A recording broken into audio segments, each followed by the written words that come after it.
Hey, it's up from On-Par Landscaping, and today I'll do a 50-hour review of a Kubota SCL 1000.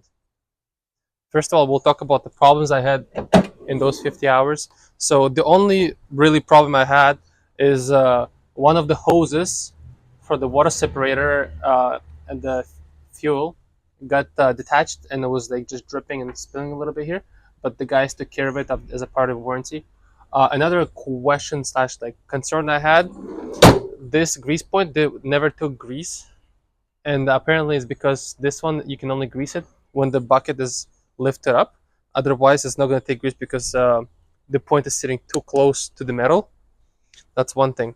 uh, in comparison with the Bobcat MT100, I'd say they're really close, but there's few like key differences. So on this one, the one I like the most is obviously the keyless entry.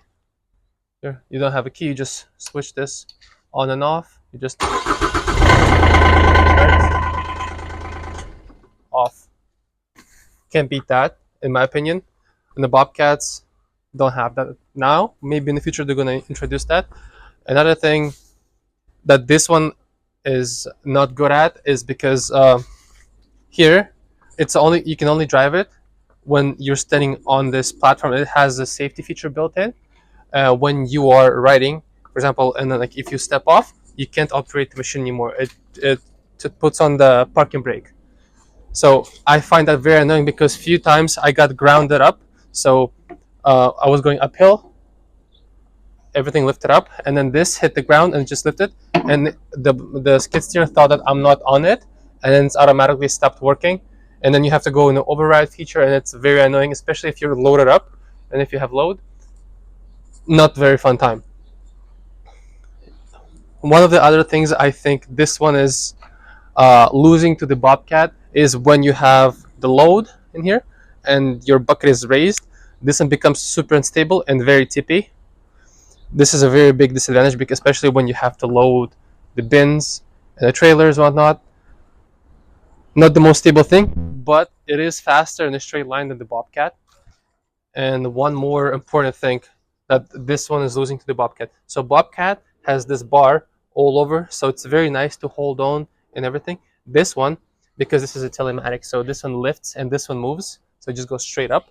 This one has just this hydraulic lines here, which is not very comfortable. So you always have to be either doing this or just hold on like this. This is very uncomfortable, and it's always like the sleeves, they always move and they get tangled up everywhere. So that's one thing I don't like about this one, and I wish this one was more built like a Bobcat. That's it. All things considered, in comparison with the Bobcat, this one is slightly stronger. I was able to pick up a skid of precast concrete steps, which is 1,200 pounds. It's 200 pounds more than the claimed operating capacity. Obviously, you have to have an extra person behind it. Bobcat does come with the added weight kits on the back. This one doesn't have it, which is kind of a bummer. And this is not as stable as the Bobcat. All things considered, if you are looking to get one and you're debating in between the Bobcat or the Kubota, solely up to you. Whatever the better deal you can get, you should go with that. They're all the same. They do the same work.